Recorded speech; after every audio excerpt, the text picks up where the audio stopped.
Hello friends, welcome back to my channel and welcome to all my fellow blockheads. Today is Wednesday, so it is block release day. Today is MODA Blockheads 5, week 4, block 3.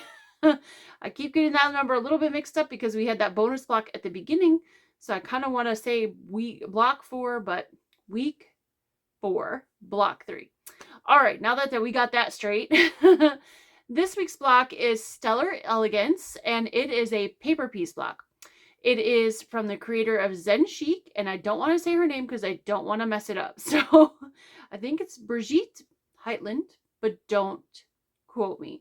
So I apologize if I just killed your name. But the creator of Zen Chic, and I love Zen Chic fabrics, so I'm really excited to do the block this week. Now, if you are brand new to FPP, don't be scared. I promise you can do it. There's lots of tutorials in FPP right on the internet. My good friend Shannon of Slay Arts, I will link her down below. She's a FPP guru. You can check out her channel, and there's lots of other ones. If you just put FPP for beginners or something like that in the YouTube search, you can find it. I will walk you through a little bit of it. I'll give you as many tips and tricks and hints as I can. But if you're scared of FPP or if you've never done FPP, just give it a try. If you hate it, maybe use some scrap fabric. If you hate it and it doesn't come out, I don't blame you for abandoning it, but at least give it a good old try. All right, so with that being said, print out your papers and let's get started.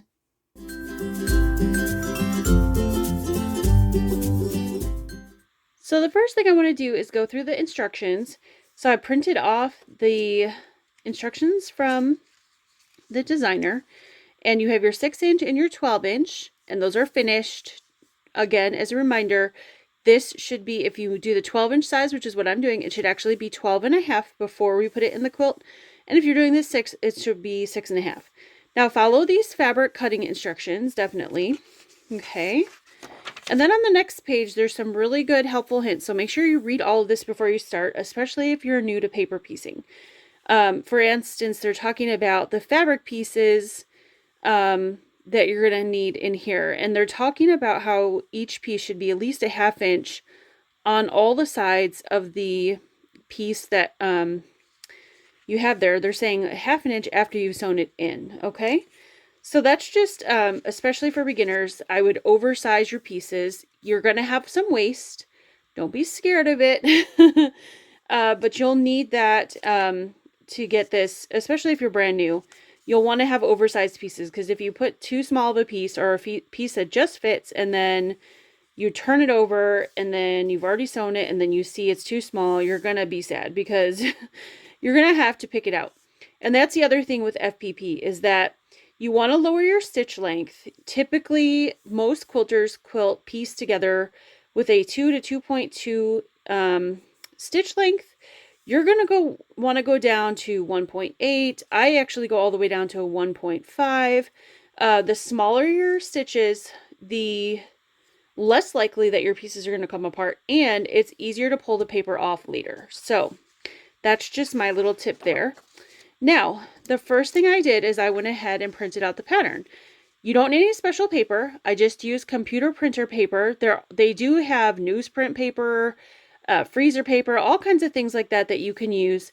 But for the purposes of this, especially if you're brand new and you don't have those tools in your home, you can just use printer paper. And I've been doing FPP for several years now, and I use that every time. I don't use any specialty paper. I have been sewing on some of the popular kits that are out there right now. And if you check out any of my other videos, you'll see those. Those are on newspaper print, and they're fine too, but I wouldn't go out of my way to purchase them. These work just as well. This is just regular old computer printer paper. So what I wanted to show you though, which is really important, is see this 1-inch box. No matter if you're doing the 6-inch size or the 12-inch size pieces. These are the 12-inch size pieces because that's the size box I'm doing. You're going to want to make sure that this is a 1-inch. And depending on your printer, that could print differently. So I printed 2 different ones here, and you can see this one has the pieces and this one has the pieces, but it cut just a smidgen off, which I can draw in later. And I'm going to have to, because I printed this one at 100% in my printer. I told it to, most printers have a fit to print, and then they also have a percentage, right? So I did the fit to print first, and this square was no longer a square. It was a rectangle because it was trying to fit in all the pictures on the paper. Okay. So then I did 100% instead of the fit to print, and this is what I got. And I wanted to show you guys this. So take your ruler and put it up to the 1 inch. So here's my 1 inch mark, and I'm about on both sides almost a full 1/8 of an inch short. So this piece is too small. This needs to measure exactly for you to get your 12.5 inch block, okay? So that one was too small. So then I bumped up my printer to 105%. And then I put my ruler on here, and let's see, ta-da, right there, perfect. It's a perfect square on top of this 1 inch square. So your printer at 100% may print the 1 inch. That's perfect. You might have to go up. You may have to go down. I know somebody who has to print theirs at 90% to get the 1 inch. So no matter how you have to change the settings on your printer, make sure that this box is a perfect 1 inch square, or your blocks will be too small or they will be too big. Okay, so that's the most important thing. So I'm going to get rid of these for a second here, and we're going to start on this block. So we're going to do I'm going to do one little section with you guys, and then I'm going to let you do the rest on your own. And then we'll put this together. So what I like to do is I like to cut out my sections, which, let me grab that paper again. This is what they look like before they're cut out. So I cut outside of that dotted line. The dotted line is your seam allowance. So you want to cut outside that line. Don't cut right on the line. Don't cut in the line. That is your seam allowance. So this is your 1/4 inch. The solid line to the dotted line is your 1/4 inch seam allowance. So make sure that when you're cutting your fabric pieces, when you're sewing, that they go over that a little bit, that dotted line, because that dotted line is going to be your seam allowance. If you cut in early, your block is going to be too small.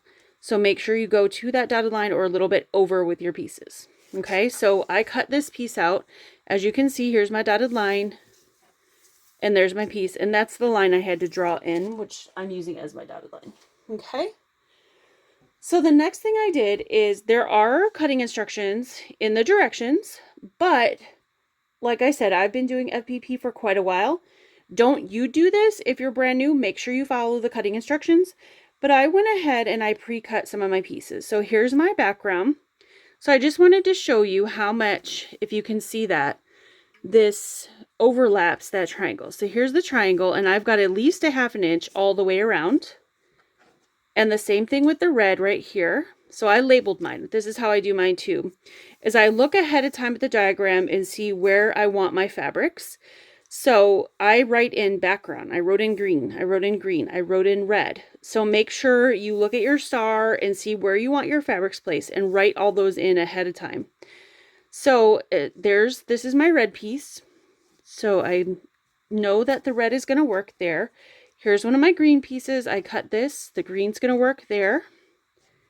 And here's my last green piece. And I know that this is going to work there. So it all covers. Okay? So, like I said, let me grab this one. When you're looking at this diagram, the best thing to do is decide which fabrics you want where. So what color do you want these? And what color do you want these? And you can follow their color guide. They said fabric 1, 2, 3, 4. I actually only used 3 fabrics, so it's whatever you like. You might even want to color this with some colored pencils and see which colors you like. And then take this diagram, and so if you color in H1, here's my H1. Whatever color you have there, you might want to write in here. It just translates a lot easier. You'll be less confused when you go to do this pattern. Okay? So just a couple little hints there. All right, the first thing I'm going to do then is you go in order. So this is H1, H2, H3, H4. So that's how you sew them. So we're going to put our H1 and our H2 together first. The very first piece when you paper piece is going to be facing away from you. So you're going to have the right side down and away from you, which this is a tone on tone, so I know it's kind of hard to see, but that's the right side. It's facing down, and every single piece after the first piece is gonna go the wrong side up. I'm sorry, the pretty side up. Now I've already confused you guys. Okay, so the pretty side down for the first one, and the pretty side, and I hate to call it the pretty side, but I don't know a better way to say it. The pretty side up for each piece after that. Okay? So what I'm going to do is, now I've got right sides together, because that's the pretty side, that's the pretty side, right sides are together, and I'm just going to sew right on this line. So I'm going to sew between H1 and H2. Now what I do is I sew all the way to the dotted lines, because that includes my seam allowance to make sure I have full coverage on this piece. So I'm going to take this over here and sew it. So the first piece is right side down. Every piece thereafter is right side up. So you should be looking at the bottom piece, you should be looking at the pretty side of the fabric right now.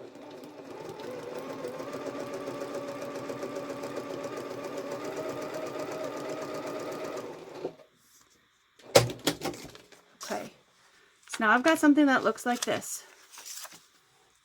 So what I'm going to do before I cut anything is I'm going to flip this piece up and make sure that it completely covers this area, which it does. So as you can see, there is going to be some waste here because we're going to eventually cut this away. So now that I know that it covers, what I'm going to do is I'm going to flip this paper back. I'm going to take my ruler and my rotary cutter, which, where did I put that? It's in my drawer.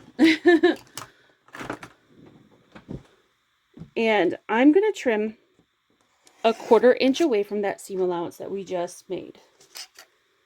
Okay. So we're going to flip that paper back down. Make sure you flip the paper up before you trim, or you're going to cut off your paper, and you kind of need that. So now I'm going to give this a press, and we're going to make this fabric go this direction to cover this space. So I'm going to grab my ironing board over here. I'm going to press this, and I used a friction pen, so as soon as I start pressing, my markings on the other side are going to go away, but I've already cut my pieces, so based on the size of my pieces, I will know which piece goes where. So yeah, with the marking that said red is gone. I got a little bit of heat on the green, so it's starting to go, but that's okay. I know where it goes. So we've done H1, we've done H2, now we got to do H3. So I'm going to turn this over, and I'm going to add the green piece. So the pretty side is up towards me, and I can adjust this a little bit.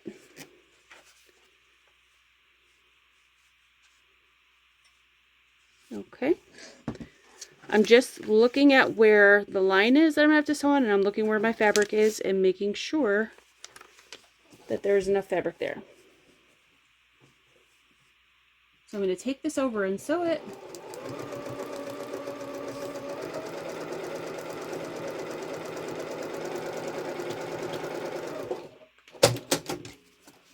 And again, before I trim anything, I'm going to make sure that I covered that entire space. I did, so that's good. Okay. So I'm going to pull this back, and I'm going to give this a trim. Trim a 1/4 inch back. Okay. And now I'm going to press this that direction. Now, if you use pressing solution like I do, you can use it with paper piecing. Just make sure that you only put it on the fabric and not the paper, or the paper will come apart. But it definitely works with paper piecing, and it actually makes your paper piecing nice and precise. I've had people ask me if I can use that while I'm paper piecing. Yes. Just don't put it directly on your paper, unless you want your paper to come off. Now, they do make new products I've seen lately on the market, pens specifically for paper piecing that are water, that after you've done all your piecing, you put the water on the stitch lines, and it allows your paper to just kind of pull right out, which is kind of neat. I haven't tried it yet, but something I definitely need to do in the future. Okay, so now one more piece left. This H4. So I can't remember exactly which way I cut this. I think like that. So I'm just checking to make sure that my fabric is going to cover. Yes. Okay, so I'm going to take this over to my sewing machine. Now, if you have a light box or a bright light that you can hold up, you can see where your fabric is. So you just kind of sort of hold it up in the light to make sure that you're covering your section. You can do that.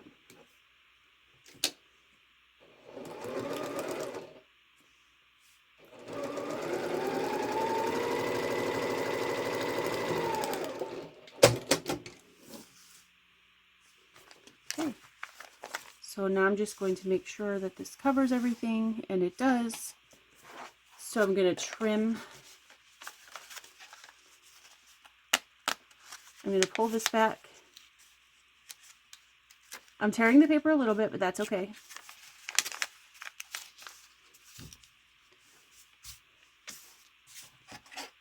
Pull it back so I can trim this. As long as the paper stays on your fabrics, it doesn't, you can pull it back a little bit like that to trim. Okay. And then I'm going to press this.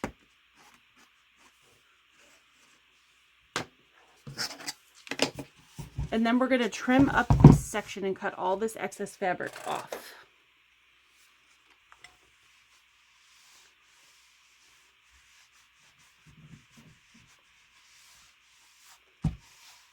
The most important thing about paper piecing is to remember that the first piece goes face down away from you, and every piece thereafter goes face up or right side up before you flip it over, before you sew it. All right, now let's trim this. Could get my longer ruler, that would probably be helpful. So I'm going to put my 1/4 inch mark on my ruler right on the solid line, and if I did this correctly, I should be trimming on the dotted line.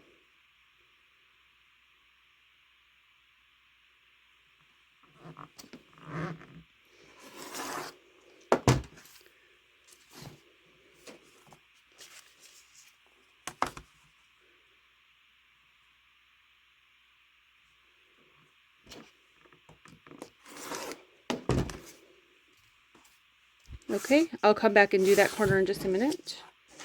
Get this last one over here. Now this is the one that I had to draw in.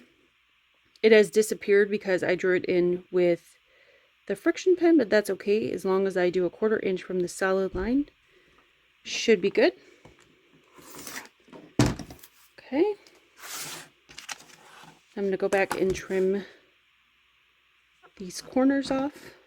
I find it easier to trim the straight pieces first, the straightest pieces, and then go back and do the little pieces.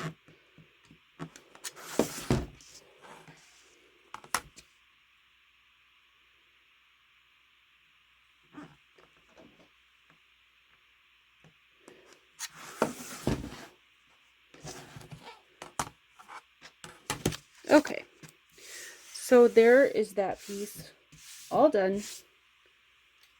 Now, what you're going to do after you've gotten 2 sections done, here's the next piece. These sections are going to go together. And now this one says join G to H, and this one says join H to G. And then this says join E, F, G, H to A, B, C, D. So that's the other half of the block. So don't worry about that one right now. We're going to join these two together. And if you've trimmed them correctly and cut out the little notches at the ends, those should fit perfectly together.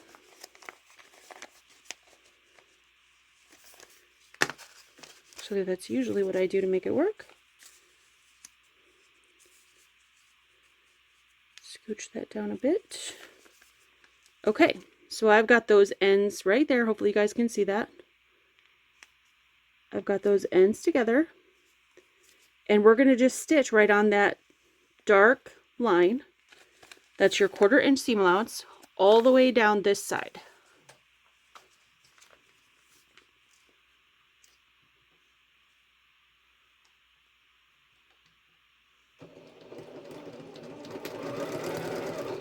Now with paper piecing, when I put the blocks together, I do tend to backstitch because they can pull apart when you pull papers out. So just be aware of that. You may want to give a backstitch. I'm just adjusting my piece here, making sure everything lines up.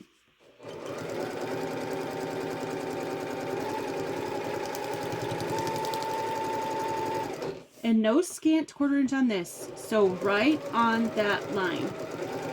That's going to give you that perfect 1/4 inch that you're looking for. Okay. So the next thing I'm going to do is I'm going to open this up and make sure everything looks good, lined up. Yep, that's exactly it. Right there, those points match. Perfect. All right, so now I'm going to take out the paper in this center seam, just the center seam for now. We'll take out the rest of the paper later.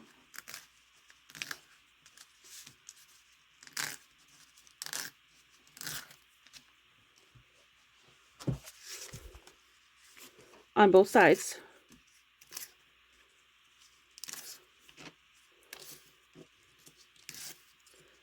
Taking the paper out can actually be like a lot of fun. It's kind of satisfying after you get your whole block done to take out all the papers. All right, so now that I've taken the papers out, I'm going to press this open.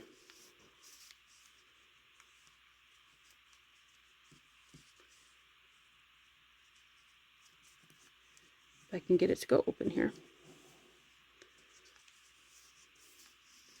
I find it with when you're joining some of these paper piecing blocks that they lay a lot nicer if you press them open when you join them.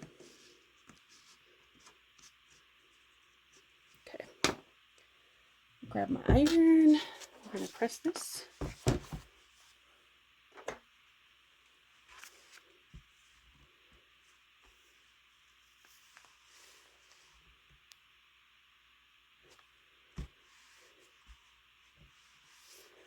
And I'm going to press the other side too, just to make sure it's laying nicely. All right. That's that. Now I'm going to grab the other pieces that I've made. I made the other half of the block. I'm going to set that aside for a minute because we're going to join these two together first. So now we're going to find where it says join GH to EF. So this is GH, this is EF. And the same thing here. Here's join EF to GH. So we're going to put those two sides together. Make sure you're looking at these because this side says join EFGH to ABCD. And this is ABCD over here. So you don't want to join these two together because then your pattern's not going to come out correctly. Okay? So I'm going to join these together. I'm going to flip them over. Make sure that looks right. It does. All right. And the same thing that we just did. We're going to put these two pieces together and we're going to sew right on that solid line. That's your 1/4 inch seam allowance. No scant, right on the line. Now with all these pieces come together, this is going to feel really thick here. So just go a little bit slower. Make sure it stays together. I'm double checking everything.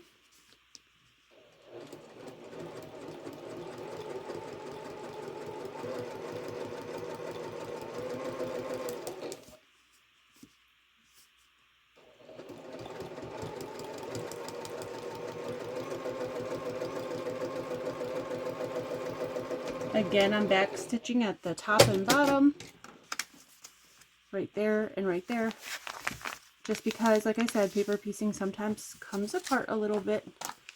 Okay, so it looks like we got all of our seams matched up. So I'm going to do what I did before, and I'm going to remove the paper in the middle seam here. And then we're going to press this, and I'm going to press it open again. And then we can join our top and bottom section together. And then our whole block will be done.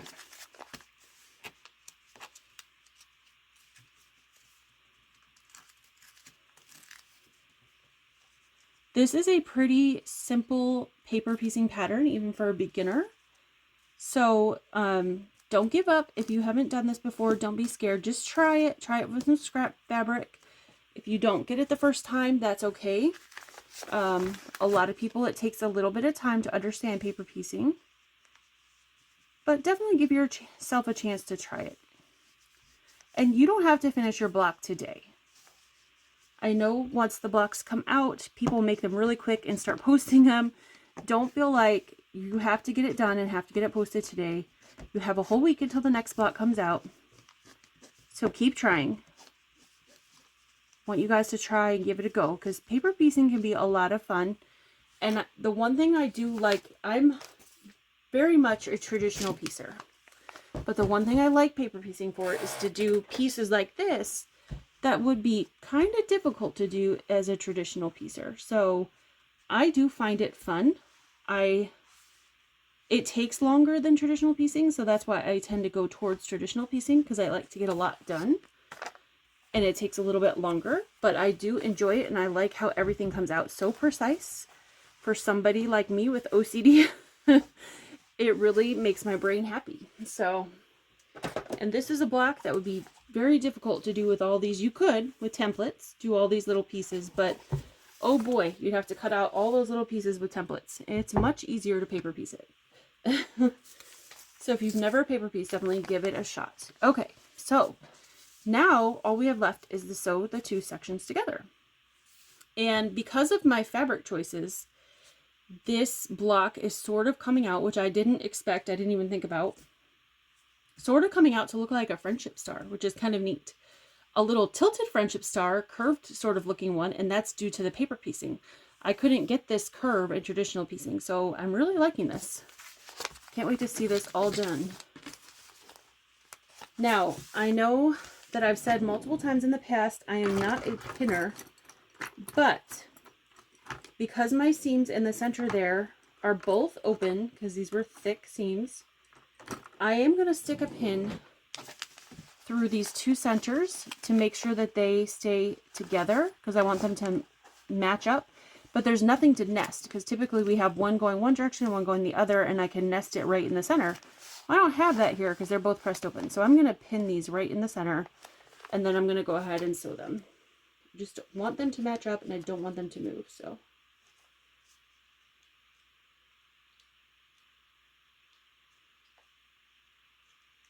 this is what I keep pins on hand for. Special things just like this. Because I am definitely allergic to pinning.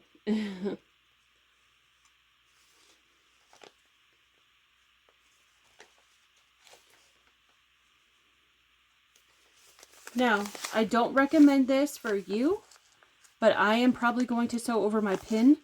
I have a semi-industrial machine. It can go through just about anything. I can go through layers and layers of leather. And I'm going to go over it slowly, but I will be going over my pin. So before I get comments in the video, see people saying I shouldn't sew over pins, I know that that's typically the case. So if you are pinning, remove your pins. But I'm going to go ahead and leave mine. I just wanted to explain why I'm leaving it and why I feel comfortable leaving it.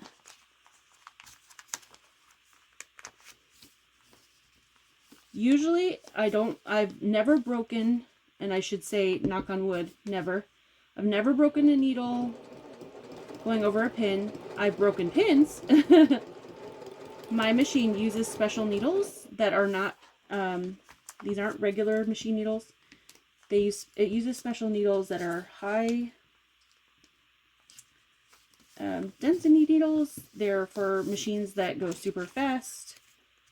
They're really, really strong, so it's more likely that I'm going to kill the pin than I am going to kill the needle in my machine. And I actually did just take the pin out, which I was going to just sew over it. But I took it out because my block shifted a little bit and I didn't like the location. So I'm going to go really slow over the center here and hope that I get them matched up. Okay. Keep going.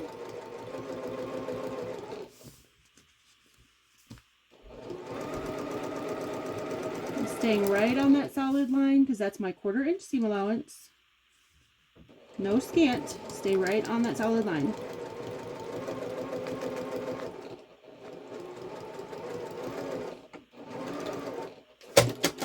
Alright, let's see what we got. Hopefully I got it matched up. Yeah, I did. Good. Okay, so it matched there, and it matched in the center. So I am super happy with that. I'm going to pull the papers off the center here. Actually, I'm going to pull the papers off of everything. And it's really simple. Some of them are actually starting to already come off. So you can just tear them right off just like that. Throw them away. So I'm going to pull all these papers off and I'm going to iron this block. And I will come back with you and I will show you the block completely finished and pressed. Thank you so much for joining me today for MODA Blockheads 5, week 4, block 3. Here it is. Stellar Elegance. Very cute. I love it. I love how the center came out like a friendship star, but with curves. That's so great. And that's something that would be kind of more difficult to do traditionally. You definitely could, but there'd be a lot of templates and maybe a few choice words. That's one thing I really love about paper piecing is you can make interesting shapes that are a little bit more difficult from traditional piecing. And I've made lots of paper pieced animals and all kinds of things like that in the past. And those things would be very difficult, if not impossible, with traditional piecing. So that for me is the reason why I like FPP. Do I do it every day? No. I'm definitely a traditional piecer, like the blocks on the wall behind us. Those ones come really quick and easy for me. I'm very natural at that, and I can get those blocks done in about half the time of a paper piece block, if not more than half. But to do one block like this or every now and again, I really do enjoy it. So there it is one more time. Stellar Elegance.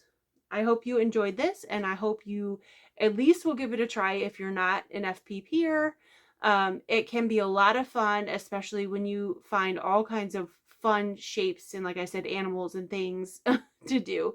I will link a video down below that's good for beginners to watch. It's a little help for beginners from like I said, my good friend Shannon of Slay Hearts, who is a FPP guru. She's amazing at it. She's on her way becoming a certified instructor to teach a certain kind of FPP. So if you're struggling a little bit, hopefully she can give you a little bit of help. All right, guys, well, take care and have a wonderful day. And I will see you back here next week for week 5, block 4. Bye.